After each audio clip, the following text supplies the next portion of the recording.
Today we're talking culture shocks. So let me ask you, what was those shocks that you would say that were the first things that you found strange? My very first experience. So I didn't realize you could have 33 high streets in Luton and you could have the same address in, say, London.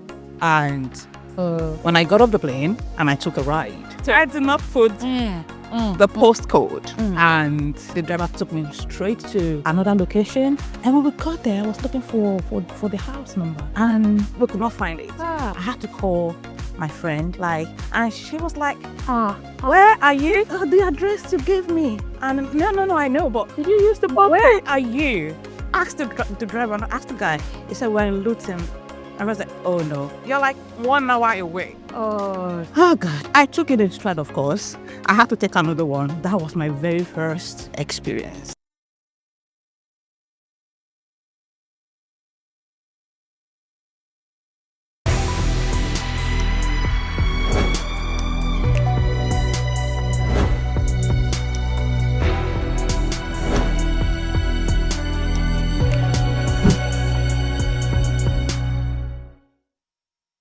Hello and welcome to the show. It's the Japa Talk, the podcast where we bring you real conversations about migrating overseas, wherever you would have migrated to or you're planning to migrate to. It could be the UK, the US, Canada. As long as you've ventured out of home, this is the place to be.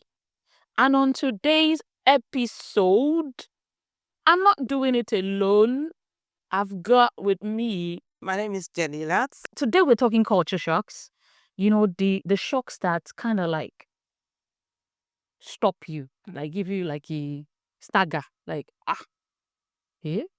Is that how we are doing here? You know, that kind of those shocks that kind of hit you in the face once you get down from the plane, or even as you progress through life, as you journey. There's still some shocks that I still getting used to as we speak. So let me ask you, what was those shocks that you would say that were the first things that you found strange? Interesting question.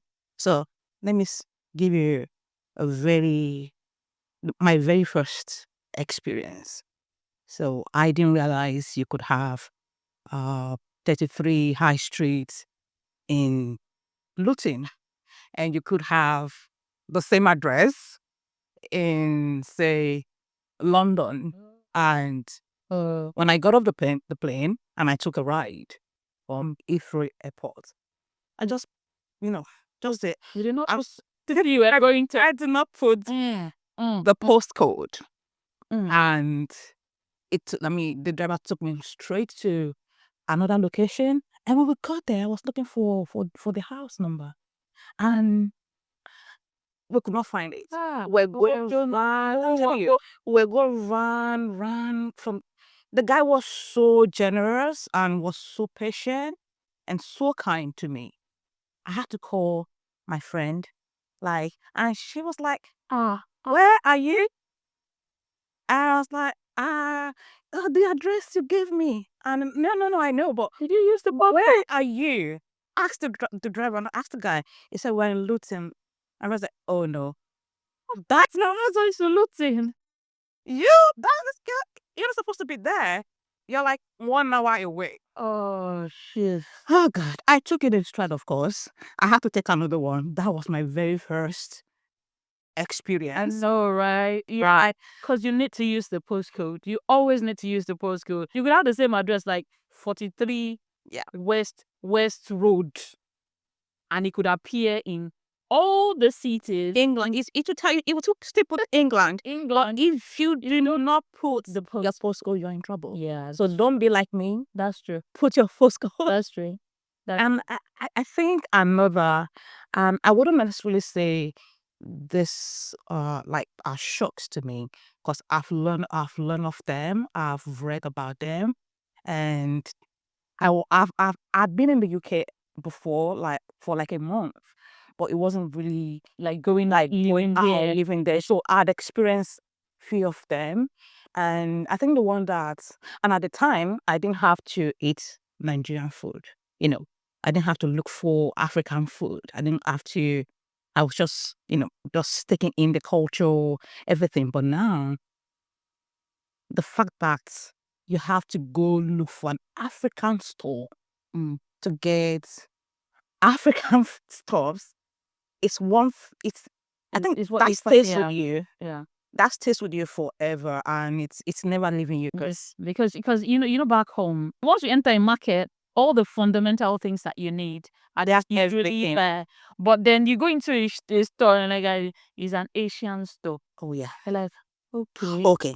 I bought a particular, I don't want to mention the brand.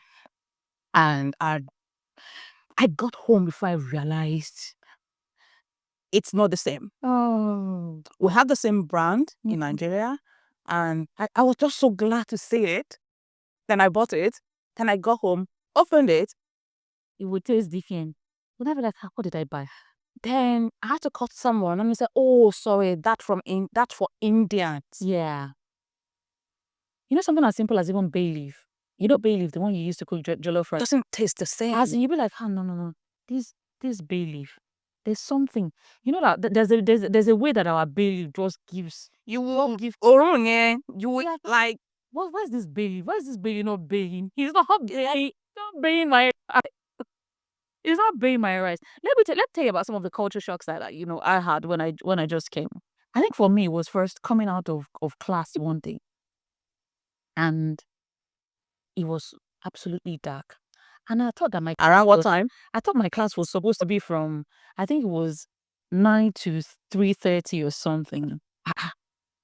Like I came out, I was like, wait, what's going on here? I checked my time. I was like, It's just 3 p.m. Is my wristwatch not working well? Because why is it dark outside at 3:30? I was saying, why is it so dark outside at 3:30? And that happened so suddenly. I'm like, no, this is not right. This is not right. Something wrong. I realized there's something absolutely wrong here. And I found it a bit strange. Obviously, it's something that I'm accustomed to, when, as the weather changes and you move from summer into winter, you then see how, everything just changes here. But it was something I found really strange. Another culture shock I had was me just running into random strangers and learning about their entire life history. Oh, yeah. In a split of a second.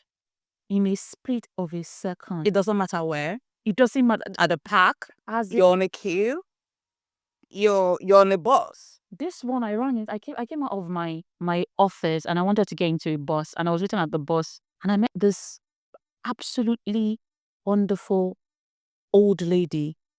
And she just goes, "Hi." I'm like, "Hi, good morning." And I just wanted to just go home. And she just goes, do you live around here? And no, I don't live around here. I work here. I'm like, "Oh, really? It's a beautiful area."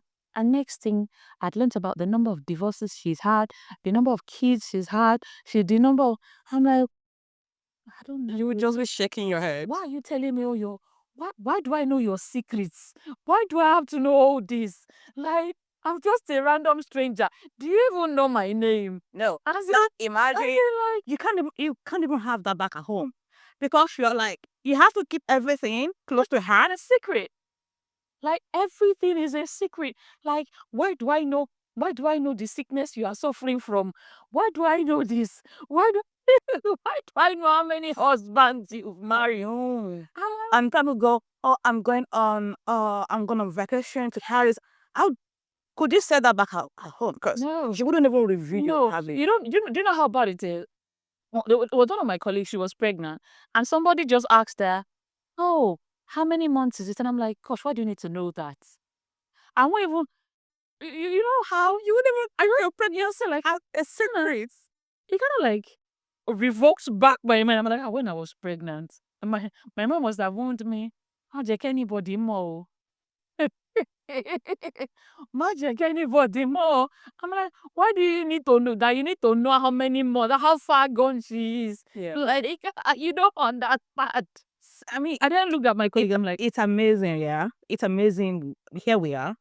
We've experienced a particular culture all our lives. And you're in a different place. And you're learning.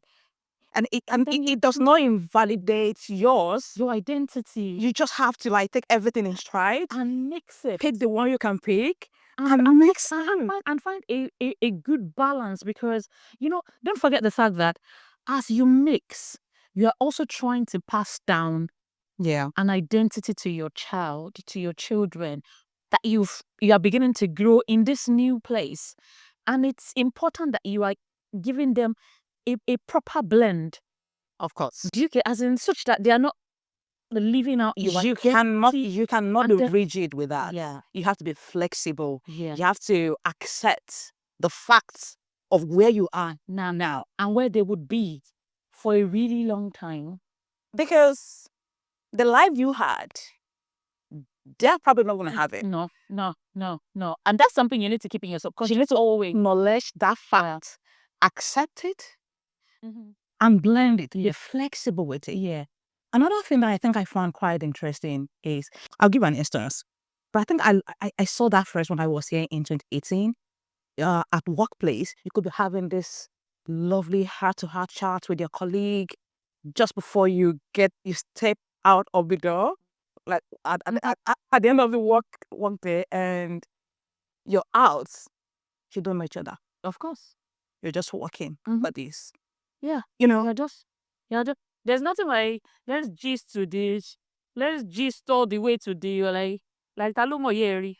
I'm telling you, it's that the fact that we just left the workplace doesn't mean we're vibing, doesn't mean we are friends. And I think that's another thing at the door. That's another thing a lot of people, a lot of us who are migrating need to really understand. Yes.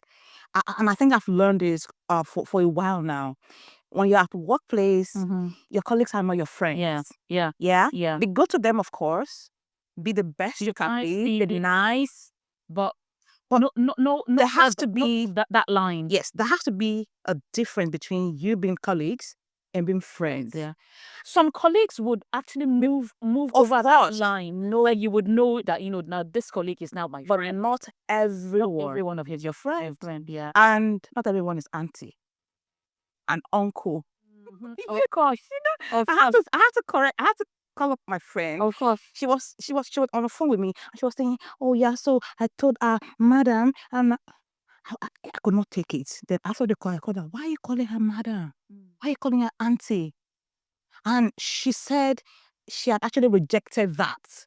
That, oh no, don't do that, but that she did not know how to stop. I get a lot of this, new migrants who come into the country, and then they join, they're working with me, and then they say, "Auntie Joke," and I'm like, "Babe, stop that.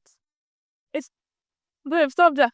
This is not, because I knew how awkward it was for me, when I just moved, and I had to, practically start calling people Mister, because obviously I didn't want to call them but it was obvious they were older than I am, and you've got to be respectful. Yeah. And it's not just the respect, it's the fact that you need to acknowledge the fact that they are older by giving them an elevated auntie, big, big mommy, big, that status. Yeah, I think the background we were coming from might have helped. It helped us a bit, yeah, because we walked, where we walked, professional circles, and it was we call everybody by their name, your boss, everyone. There's nothing the general, DG, everybody was head of this by their name. So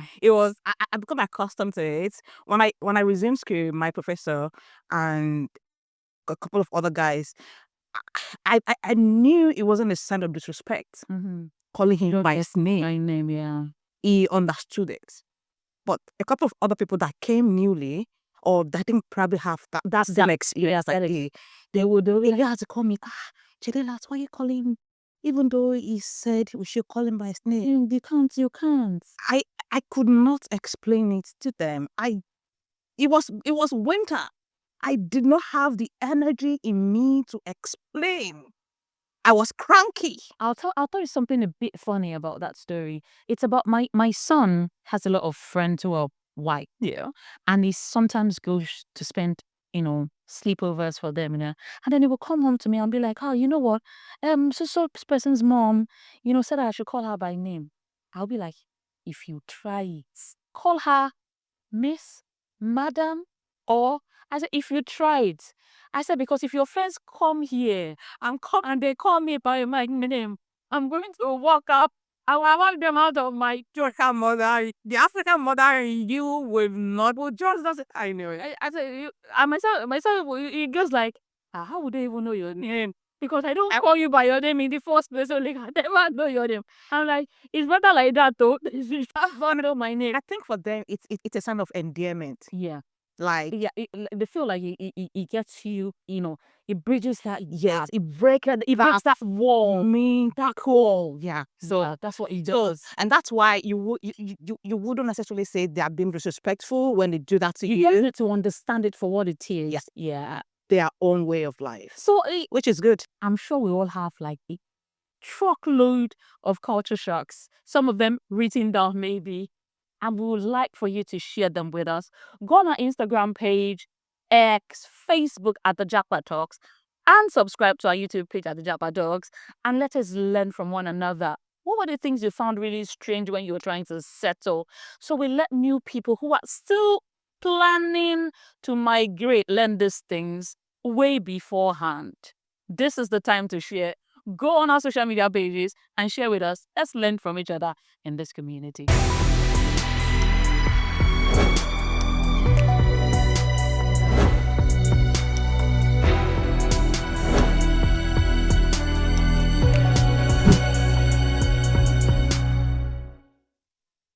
Welcome back.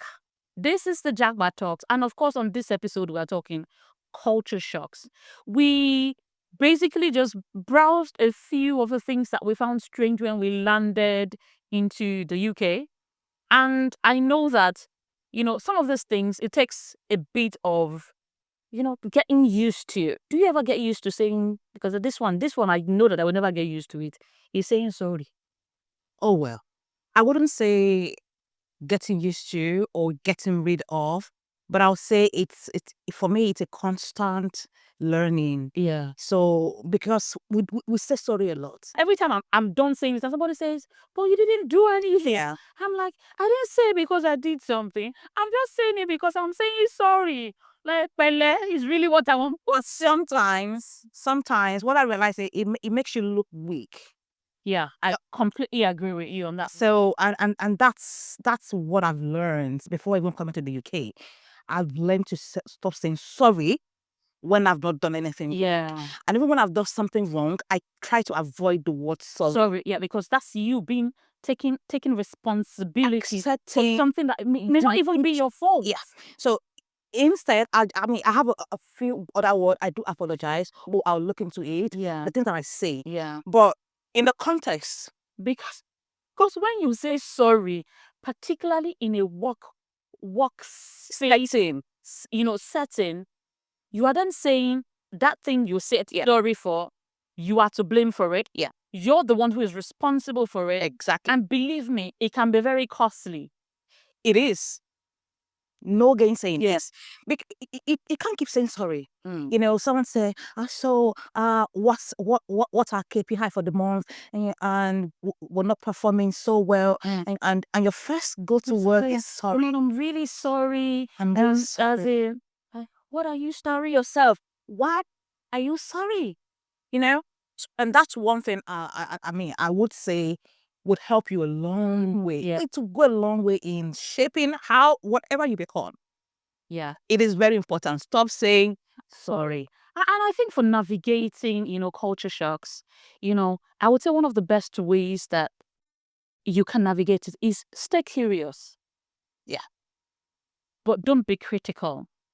Try to find out what are the new things, and then how do I, kind of like fit into this. Yeah. But don't be like, oh, this is Okay. weird. It's different.